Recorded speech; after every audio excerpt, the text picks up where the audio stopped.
My name is Adina. I live in the Bay Area. I've worked in healthcare my whole career. Medicaid is something that in the last 5 to 7 years I've really doubled down on. I started a company in the .com world, which is ages ago. Probably none of you were even born. And we were fortunate enough to sell to CVS, so I worked for CVS Health for about 10 years. And I really got steeped in reimbursement. And so everything that I work on is about how you guys get paid. Because as in the imminent words of many nonprofit hospitals, no margin, no mission. And so you really need to think about how the organizations that you sell to, how they're gonna love your product, but also how are they gonna pay for it. And when you focus on youth, 50% and maybe even more of young people across this country are on public assistance. And you can't build a youth mental health company or any youth-focused company without really considering the insurance coverage that they have or they will have at some point in their lives. So I run the residency program also for Headstream, but I'm at your disposal as well to talk about topics of Medicaid or healthcare or anything. I have 2 kids myself, 24 and 21, so I've kind of been through this rodeo. And I get to work with this wonderful woman, so you should take advantage of her as well. Hi everyone, I am a Headstream alumni. I have to take a step back and tell you guys how incredible this program was for me, jump-starting my career. So when I started Backpack in October of 2020, it came from a very personal place. My son, who was 6, told me that he wanted to kill himself. I couldn't find care for him because of a disability. He was on Medicaid. And at the time I worked for a national mental health company, and I kept pushing that, we should accept Medicaid. And I saw the data that Adina mentioned is that more than half of the kids in the US are in Medicaid. As I started navigating that, I wanted to build a company that helped ensure that more than half of the children in the US were able to get equal access to care and have great coverage. I ran into a lot of challenges around how do I get funding, how do I get investor capital?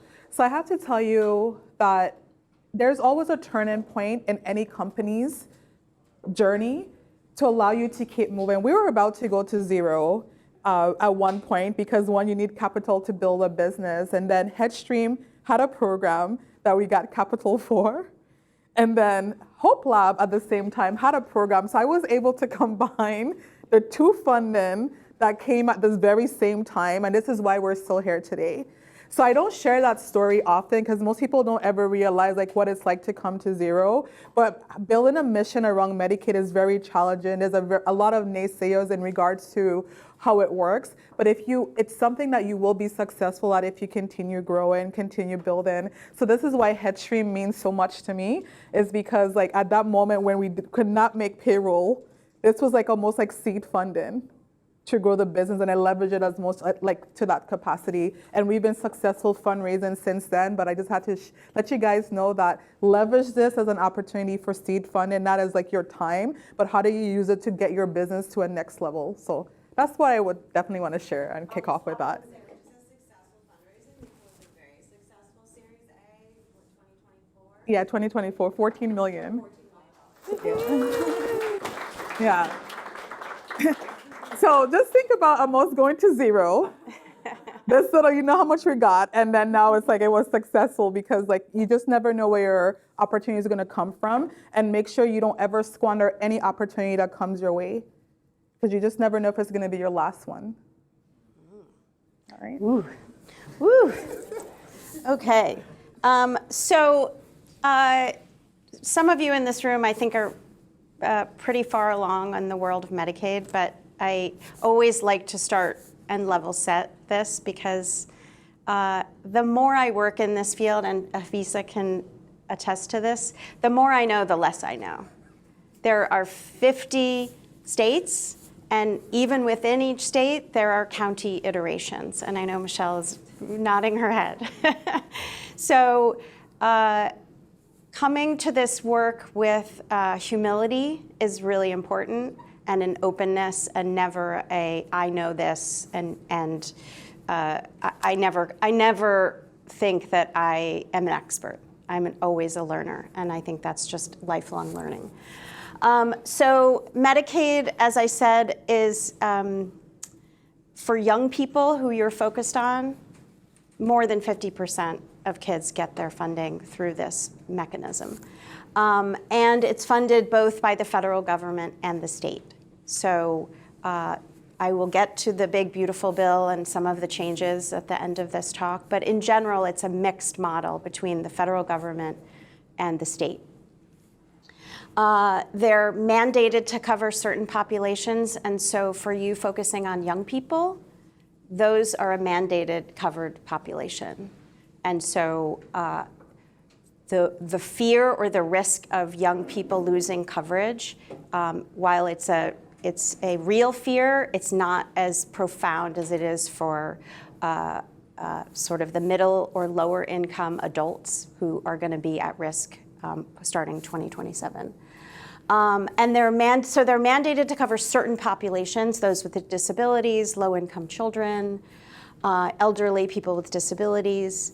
And then they're mandated to cover certain health services. So when you think about what you're building, really think about, is what I'm building a covered service? And I have some sort of definitions for you, but that's a really good way to sort of think about what are you offering, and is it already a covered service? Because you really don't want to introduce something that is not a covered service. It's a really tough road to hoe. If it's incident to a covered service or it's an enhancement, that's great, but I just wouldn't start with something that, yeah, please. And does that list exist? So there is a list of what? Absolutely, Okay. yeah. This gives you a little bit of financial criteria of how coverage sort of comes to be. And you guys will all get a copy of this so you can have it too. So. Yeah, don't. But you often will hear percentages of FPL, the federal poverty level, but for purposes of actual real dollars, I think it was 2024, a family of four making $31,200. So that's the federal poverty level. So if it's 2 times that, if it's 200%, 130%, that sort of gives you a sense of where the dollars lie. Pregnant women, 200% of FPL. Parents, 45% of states have expanded Medicaid. I don't know whether you heard things like in the Affordable Care Act that it had expansion states. So those were states that allowed people on certain income levels, a little higher up the income level, to be covered by Medicaid. Here. Oh, I didn't see. Okay. Yeah.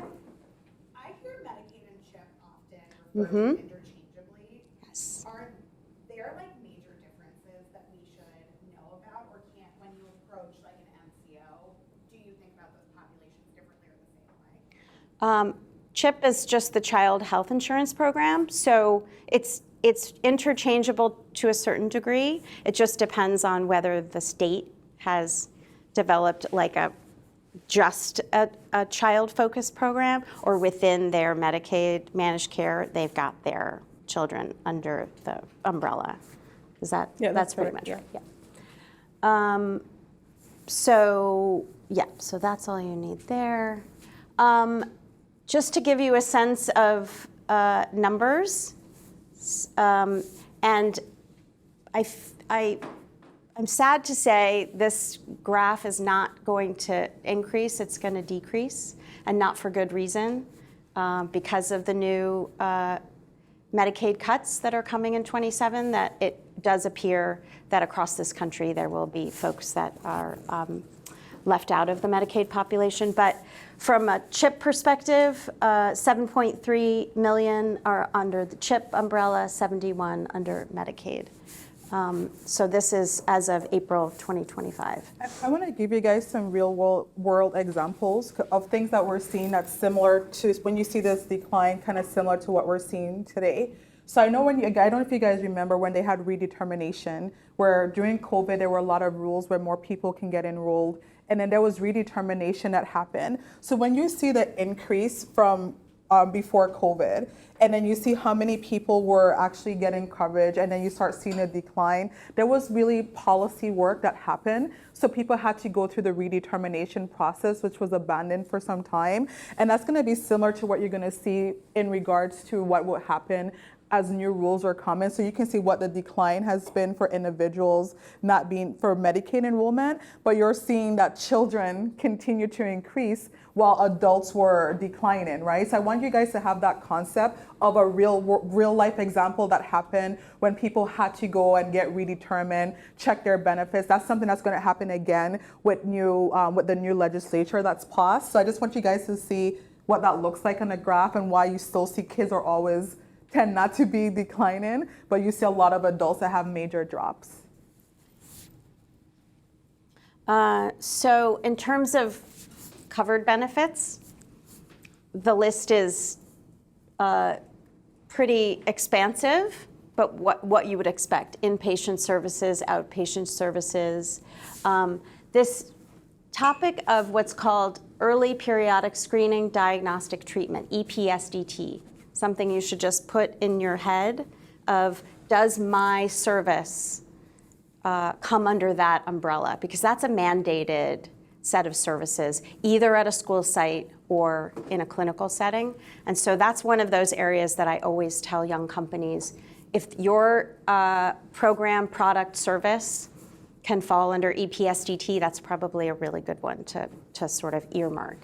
All of these are mandated services. These are quote unquote optional services. And each state and even county, because the state of California does its Medicaid county by county. So counties can decide what are the optional services I want to cover and to what extent. But these are mandated by the federal government, and then states can decide what they want to up level, down level. Go ahead.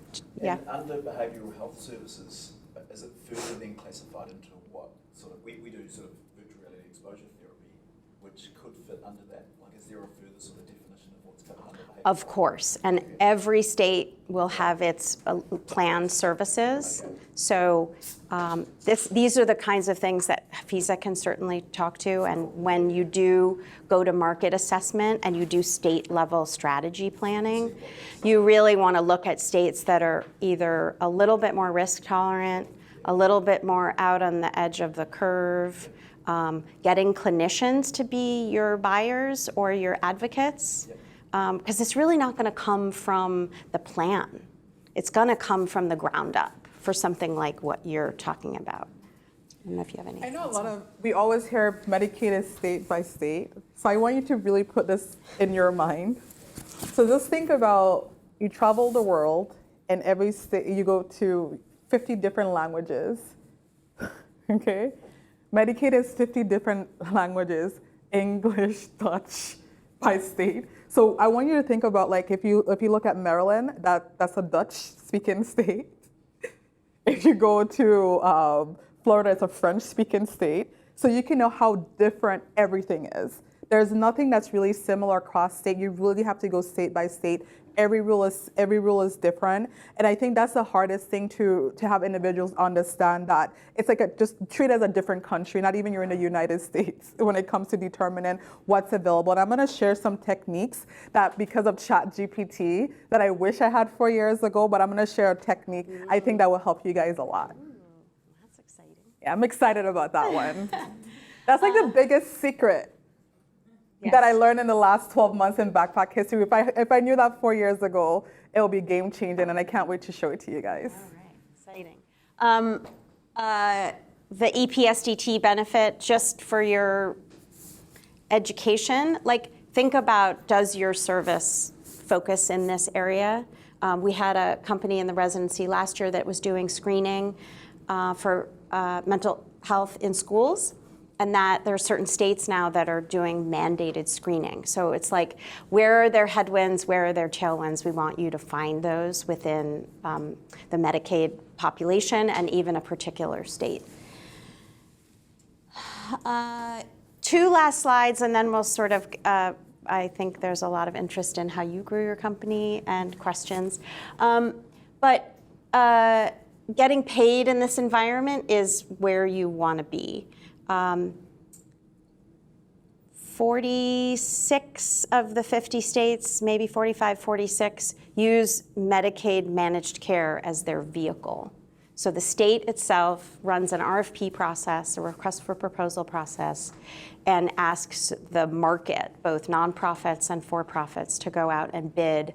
And those can be United Healthcare's, Anthem, national players. They can be state-level players. They can be county players.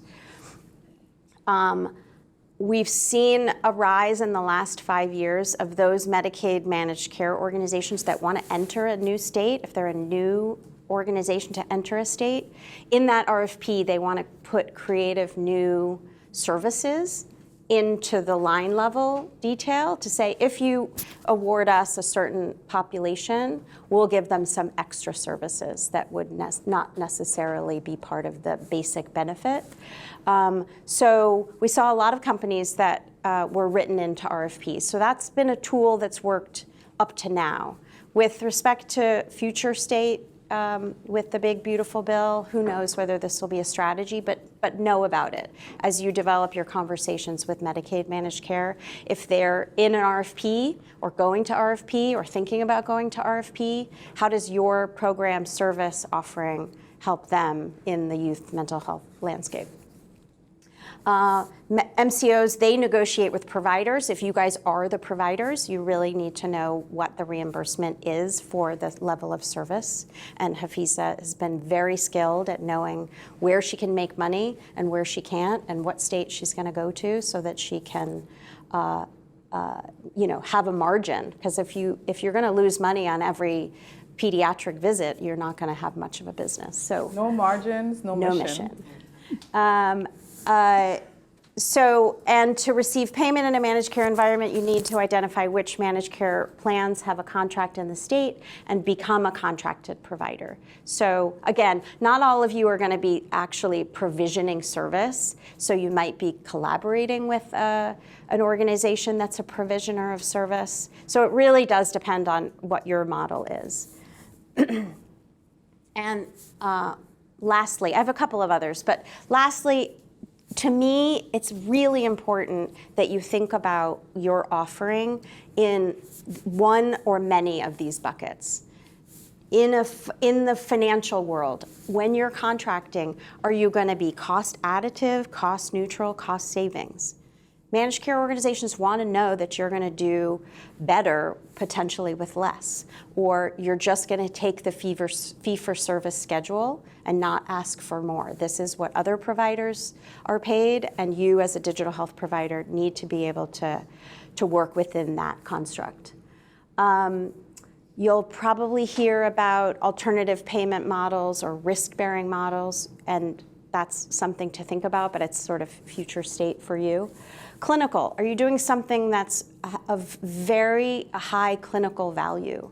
Are you going to move their scores, their quality scores? I can give you words like HEDIS or STAR metrics. But if you can articulate that the plan's scores are going to rise, they may be very interested in working with you if they can change those scores.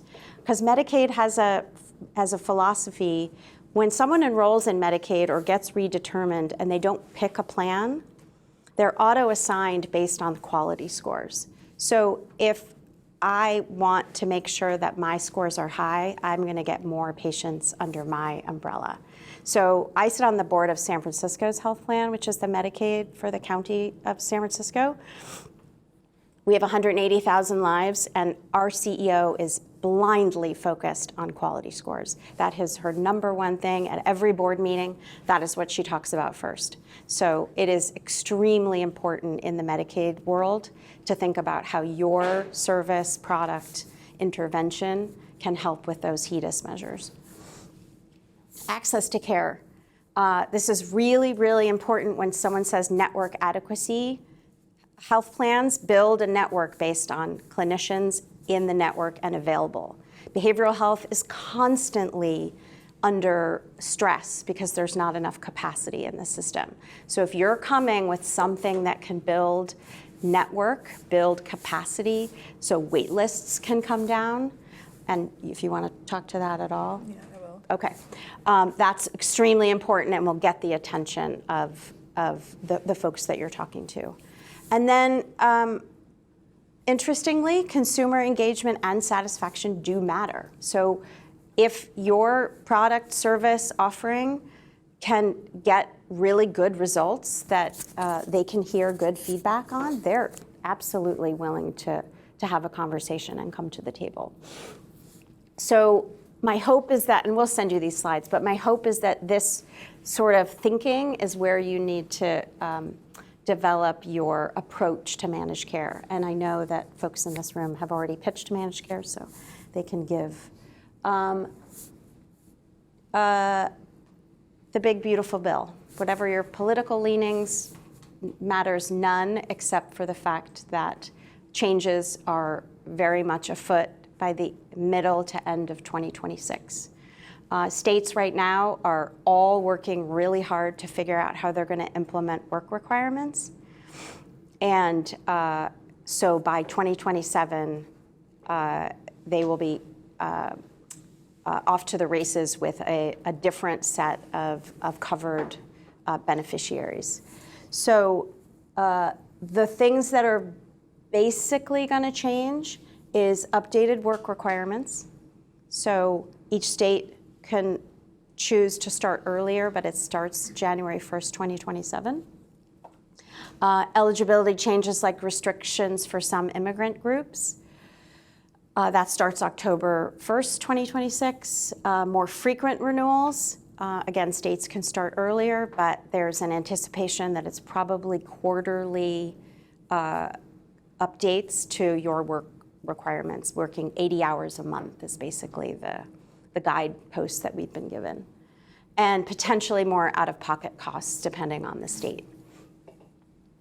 A couple of things when you think about you, for updated work requirements, for families who have kids younger than 14, they don't have to, they're not going to be impacted by work requirements. For out-of-pocket costs, there's no cost sharing for behavioral health or mental health, so there's not going to be copay for mental health or any pediatric health care.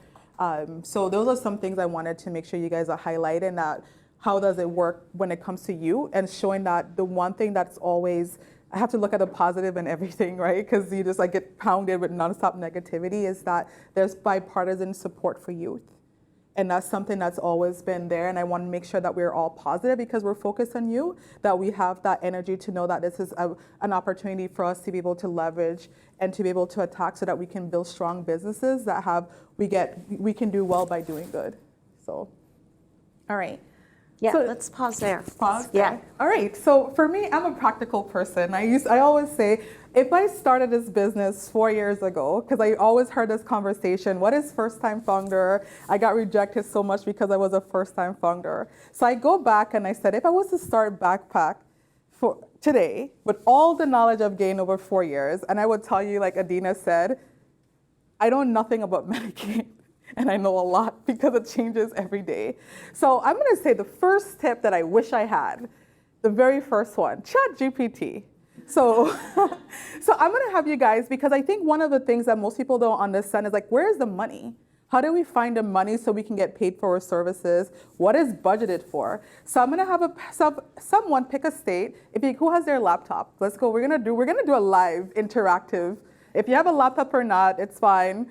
But if we'll be interactive. Pull it out. We're going to do something different. We're going to make it fun. Okay. I'm going to teach you how to look at state budgets and see if there's any money in there for your business and what you do. You guys ready for that? Okay. Pick a state. Let's see. I'll pick one that I know very well. So just go to georgia.gov or just Google, hey, Georgia's 2026 budget. It's going to be a big file. You can pick any state. If you need help, let's just all do Georgia.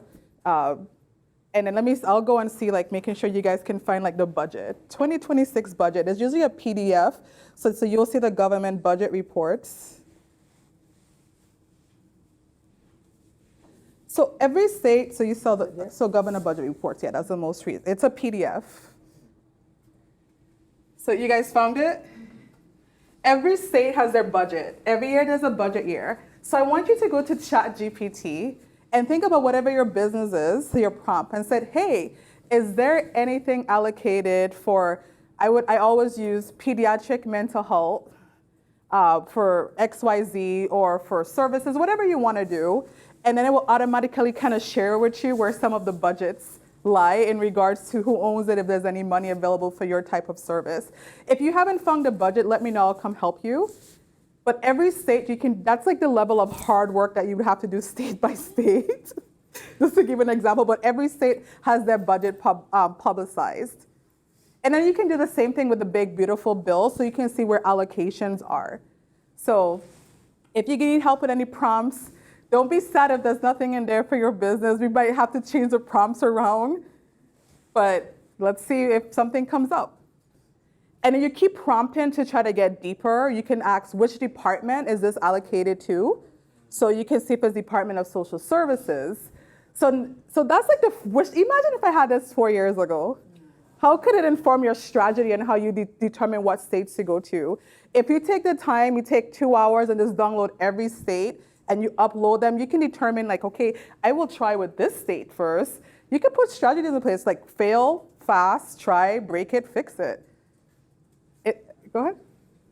In terms of going after states, how early is too early to begin those conversations? Like say you have like a clinical staff, but they might not be licensed in that state that you want to target, or you have clinical staff that is licensed in that state you want to target, but you don't have the infrastructure built around the telemedicine delivery. Like how early is too early to begin having this conversation? So it depends. So one thing I would say that if it's like a pilot that you want to build, because I feel that the earlier sometimes is easier for like a pilot because you get to sell the vision of this is what I could do, right? And if someone is desperate, like if that a lot of the times of funding just gets reallocated to the next year because it's never spent. But most of these organizations don't even know this is funding that's available. So that's one thing. A lot of the times they would like to see that you have traction, but I'm the positive person. Is like I don't want to tell you that you need to have everything perfect because that's not a positive mindset, right? Because that's going to make you feel defeated. You have to be resilient to know that you can make it happen. And you're going to knock on the doors, and if they shut it, who cares? You're going to just keep knocking on the next door while you're building your infrastructure. So just don't ever, I don't want to even put that in your mindset is that you're not good enough, because we're all good enough. I think in one of your previous slides that it mentioned that for service providers, there are 2 steps for them to start working with Medicaid clients. You have to enroll with the state Medicaid and then credential with the Medicaid MCO. Yep. So are those both processes that involve conversations at all, or is it just sort of like you fill out an application? Oh my God. 50 languages. Every state is different. So like you always want to start, like what do you want your core state to be? There could be some research you can do for reimbursements, whatever. So every state is different. So an example of that is that in Maryland, where we're headquartered, is a carve-out behavioral health. So you apply just directly with the state to be able to start seeing patients. However, in Illinois, it's a very long process. So you go through this process to get involved on the, be able to get your Medicaid ID. Then you go to individual MCOs. Florida is the hardest, by the way, because then it's like we literally had to have an attorney who has friends in the Medicaid office sit with us to go through the application. So it's like very different by state, but it's a long process. So you want to start it early. So some require conversations, some don't. It's all state specific, but you just have to determine where do I want to begin? What risk tolerance I have that I can learn from. Yeah. Was Florida the worst because of their in-person requirement? Yeah, the in-person requirement, plus also like, if for example, I'll give you an example of how it could be different. So if backpack healthcare PC, but if we typed in PC, but the actual requirement on the state has P period, C period, it gets rejected. So that's like the level of scrutiny, or the level of detail that you have to do. That did happen to us. Like we got rejected initially because a period was missing.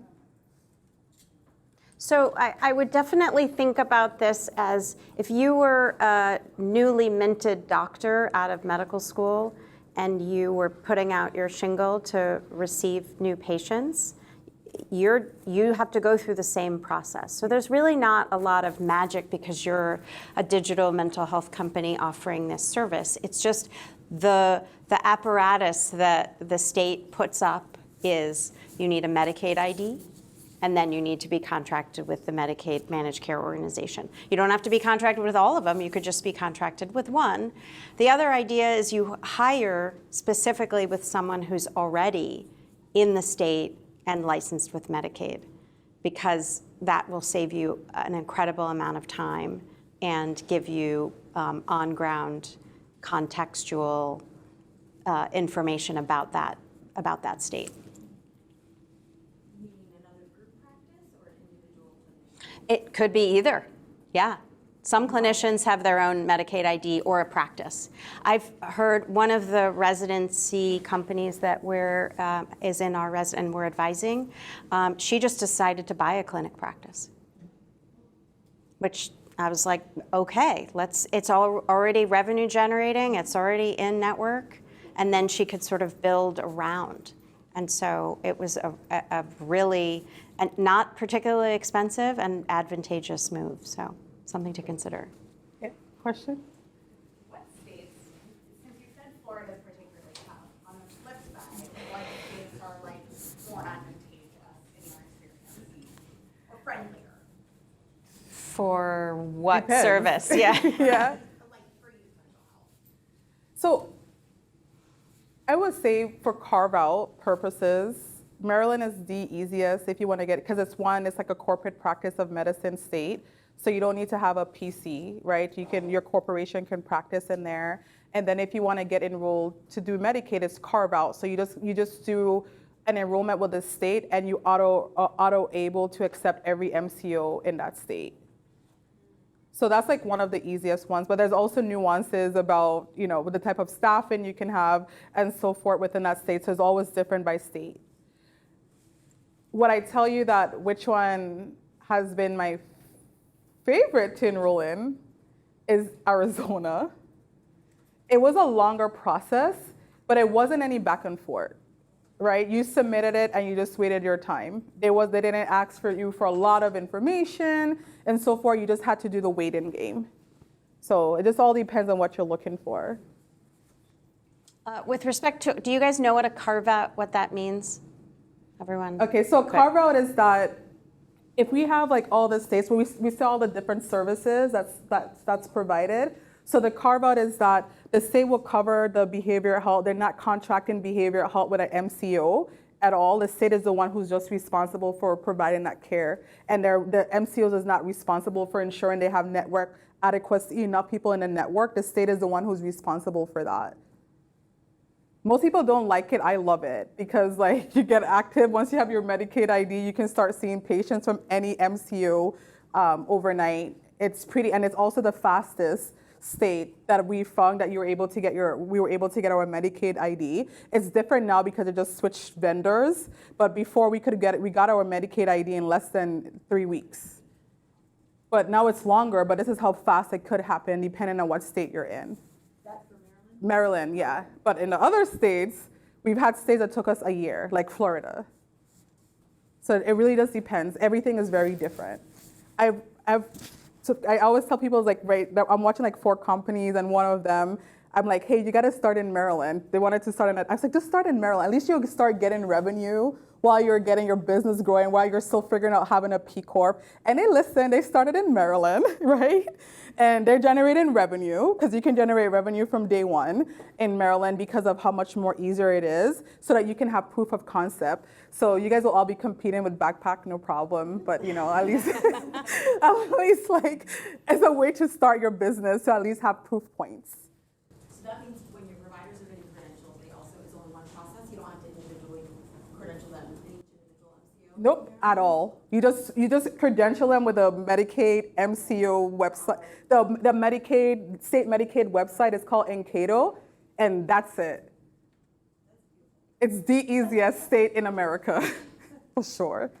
So if you're worried about if you want to provide care, want to get things up and running, and you just have to find a licensed provider in that state, at least just try it. At least you get data. You'll probably get 2 or 3 patients, but at least you're working through your process while getting paid versus some other states that will take longer. And that was unique with Backpack. We started making money from day one because we started in Maryland. So when we opened up April 1st, everyone thought it was an April Fool's joke. It wasn't. We were able to start generating revenue because of it was just so much easier for us. How long does it take for them to, reimburse, or pay? Every single state and every payer is different, right?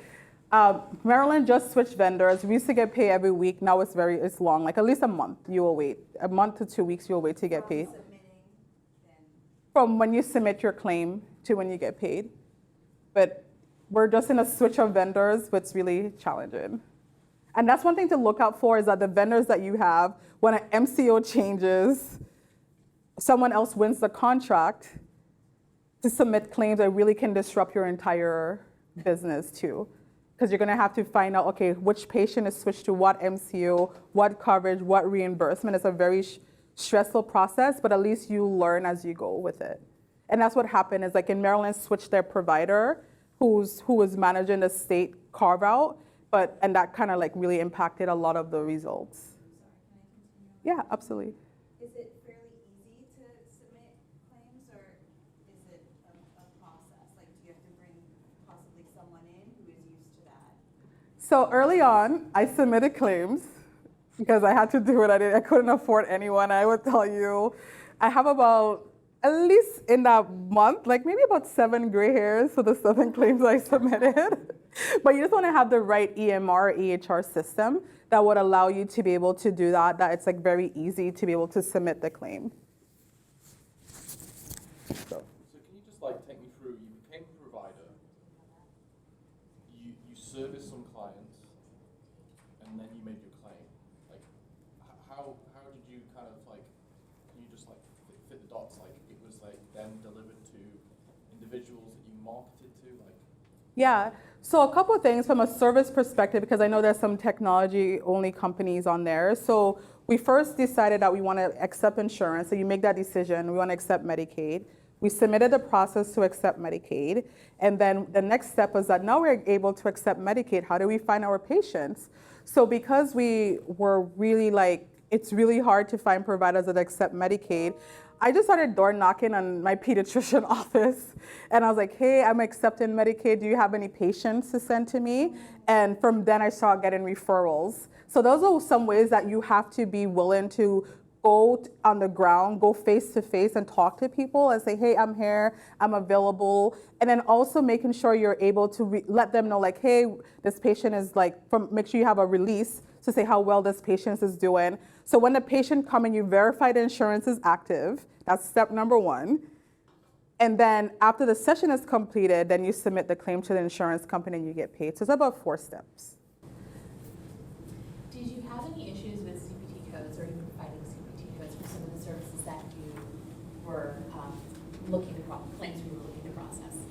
So some states you have prior authorization for some codes and then some you don't. So that's why I said it's like a whole different language, right? So usually like for the state of Maryland, the first session, you don't need an authorization code. But in behavioral health, there's really just like 6 main codes for delivering services. There's a lot of other ones, but there's like really 5 basic codes that you use to deliver service. However, if you're doing other things like assessments and so forth, there are also codes that you can use as well. You just have to look at the code book and see like what state allows you to do what code. Because of ChatGPT, you can just actually do some research there that I didn't have 4 years ago. So it's actually more easier right now to determine like what codes match in what state because of the tools that's available. What year did you found that? In 2020, well, 2021 is when we first saw our first patient. How small was your team, or big was your team? I did implementation of the call center, the billing, the claims, like everything, the credentialing. because I didn't have a choice, right? You didn't have any capital. So I had to learn all of that the very hard way of doing it all so I can understand it. And that's a level of grind that you have to do and relentlessness that you want to be able to learn the basics early on so that you have foundational knowledge. Unless like you have good enough capital where you can bring a team. But if you're not startup mode, like you have to really try to learn things. You know, spending like 40 hours, it's like you're taking a class, like you're getting a class that you're taking, but you're your own professor. And you're Googling, researching, trialing, and failing. It's a lot of work. But you have to learn it so that you can have the foundation. Is there a way that, on reflection, you'd go through that learning process now? Like, is there a sort of say, a course or something, or is it just going through Google, like, brute force? Or? I think that's something that we need to do, Adina. Like, we need to create a course of like what people should look for, because even now as I reflect, I haven't even seen a course that I can recommend or taken my knowledge and turn it into something educational. It was a lot of, I don't want to offend anyone, but this is something we use in my culture, so I don't know if it's like culturally sensitive, but baptism by fire. Okay, that's like what it's been. So, but we need to be able to define some time to like shape this. That could be a project on how we go to like this learning and how, like use Maryland as an example, different states as an example, to teach people how to do it. Yeah. This is just maybe coming from New Zealand, I'm trying to navigate the whole system from a different perspective as well, without that sort of base level knowledge. So it is very much brute force, but yeah. Yeah. I was in tech at Verizon for more than a decade, by the way, and I just happened to be in behavioral health for about 6 months, and that's when I learned a lot. Like, it was like a whole new language, so I get it. Like, I was like, none of this makes sense to me. I'm a tech person, but then you just kind of like have to like learn and just like ChatGPT, just ask questions, right? It could be wrong sometimes, but just like you just have to trial, fail. This is a part of being a startup. I'll also say that the Medicaid MCO, not the senior leadership, but the folks that are really on the ground doing contracting and credentialing, they want you to win. They don't want to say no, they want to say yes. It's just how. And so kind of partnering and being sort of on their side and not necessarily selling to them, but making their jobs and their lives easier, is they have a need to serve a pretty broad population. And they know that their network is strained, there's not enough capacity, and if you're offering something that can do better with the same fee-for-service schedule, they're open to it. So, and I would also say, and maybe Michelle, you want to speak to it, or Hafeezah, it's not a one and done conversation. You're not going to pitch and then you only have one shot on goal, right? You're going to familiarize them with what you're doing.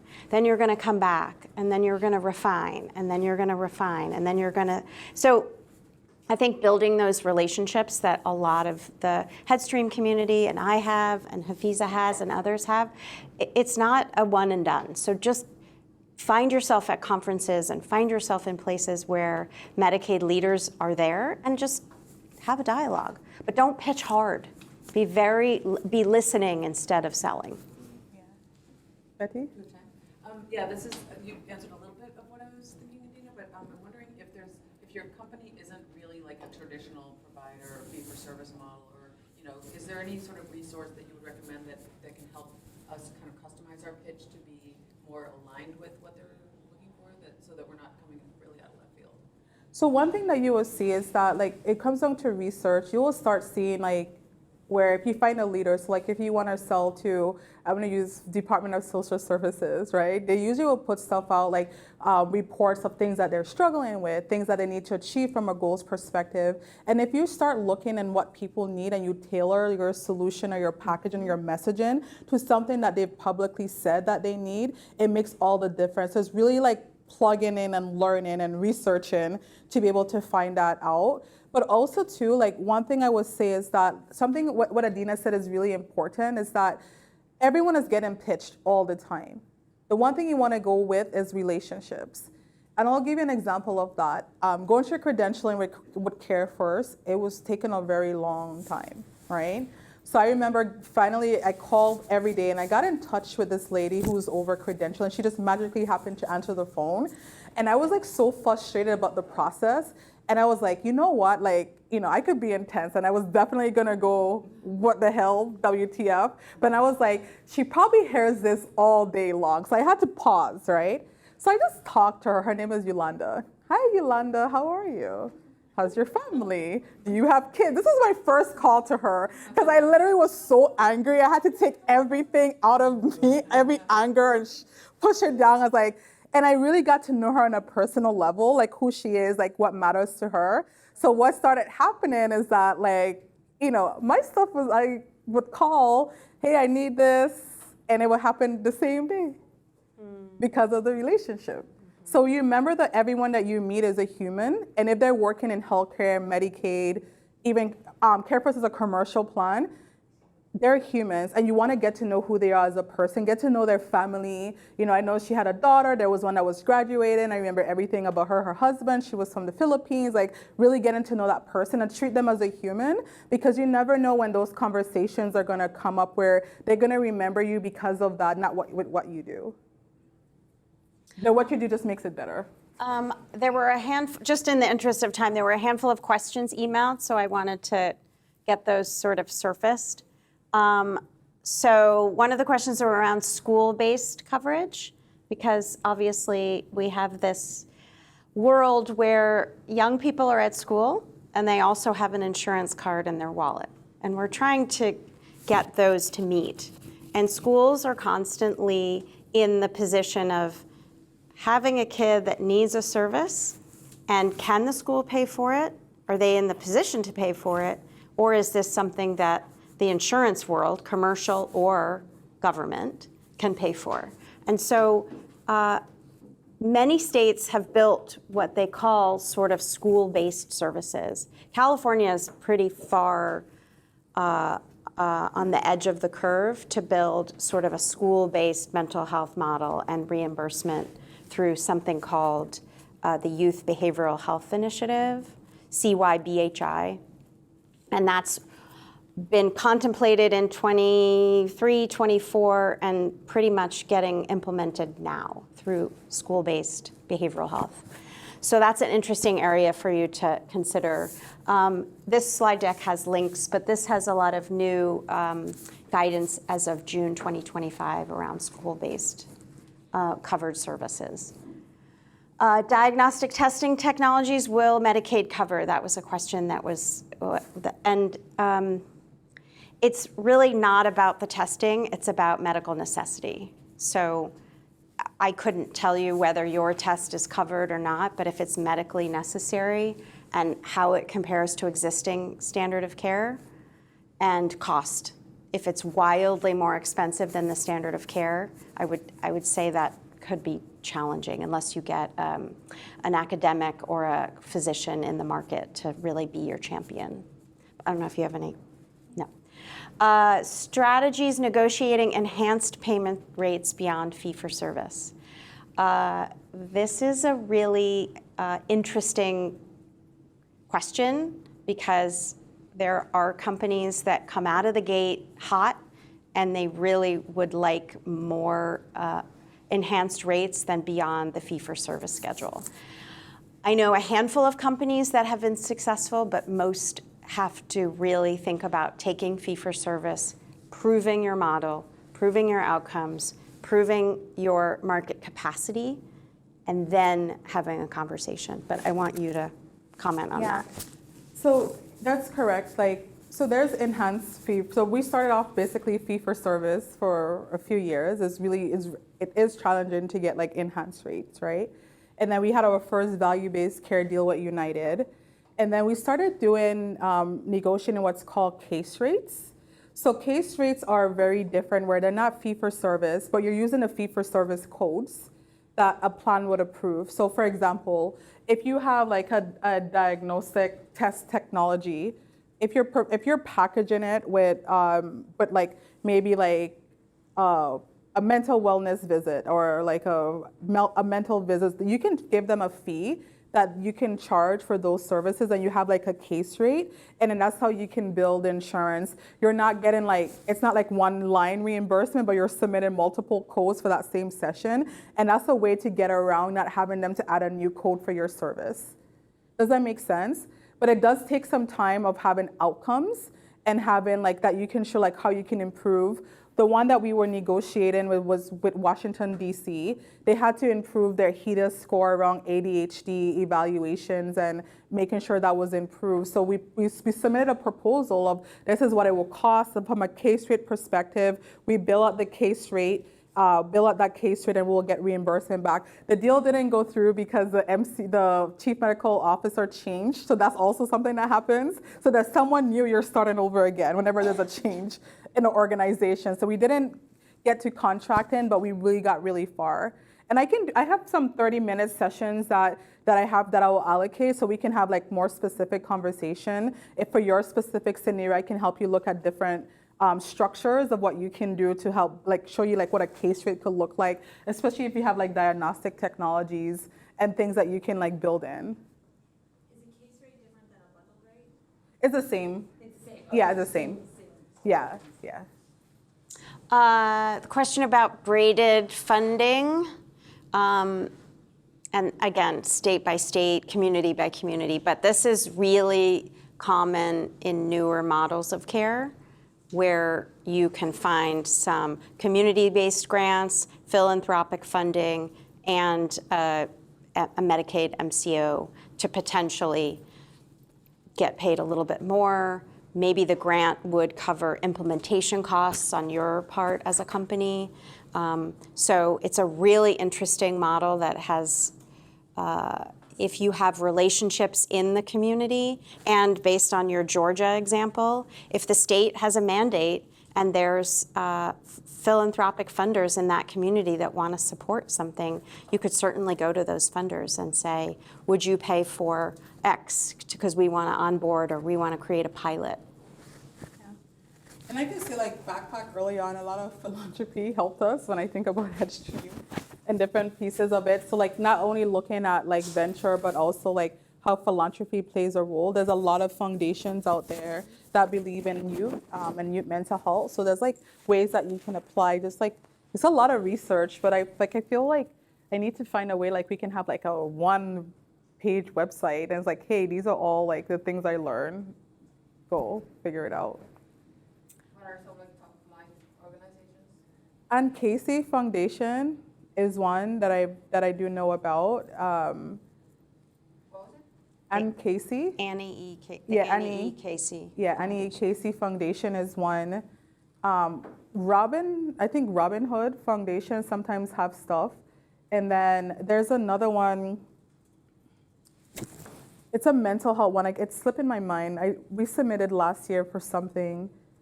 Welcome Trust. Mm-hmm. Oh, yeah. That's a really good one, like for like new pilots, new programs to try to apply for. It's a very lengthy application process. We went on apply with UNICEF. We co-applied with UNICEF to do something in like Sweden. It didn't go through, right? But those are really good examples of things that you can start to get funding for like new technologies, new support. So like it's not about how many times you get rejected. It's about how many times you win. The more you get rejected, the closer you are to success. I want you guys to remember this in this entire journey. You can pour water on a flower every day and a seed, right? And every day you look, it doesn't grow, but you just never give up of pouring the water on that seed. The last thing you want is that when you decide to walk away, if you take the dirt and you look at the seed, you will start to see it blossoming. You don't want that to ever happen to you. So never let rejection stop you. It could be a redirection. You just keep flowering because you believe you have a right business model and you have conviction. And if you fail, it's okay. I've failed so many times. I want you guys to know that, like we'll talk about that later, more than you would ever imagine. But you just keep pouring that water and that seed. And when the flower starts to blossom, you don't give up until you start seeing the roses. So That's it. Last question we got was, will therapists still in training be able to be providers? I mean, obviously it varies by state. I'm sure you guys know that. Under the supervision of a provider group. I know you have some of your therapists in training. Yes, there's some, every state is different for that, and then every MCU is different. So like commercial insurance, like Care First, for commercial perspective, Care First allows you to do it easily, as well as Cigna. So they're like different plans, like have different ways that if you want to trial, United let you do it. So it like really depends on the plan and in the state. And I think ChatGPT is your friend in this regard for sure. Yeah. I know Massachusetts, like this was just me Googling, I think Massachusetts is permitted, but the rates were lower, and then need to really research around whether that supervision is in person or virtual. So there are these like distinctions about what you're doing about using and leveraging clinicians doing their clinic hours is a great network capacity and network adequacy conversation with a health plan, but you really have to understand the state's requirements of whether you can meet those requirements. And the reimbursement may be a little bit lower, so that's just a FYI. And just to point out, the supervision means that the provider has to be a clinical supervisor. Advisor. Yes, In the state, in addition to with credentialed with Medicaid. correct. Yes. So that's like, not all providers can provide that. Correct. Thank you for that. Those were the questions that we got. So thank you for your time.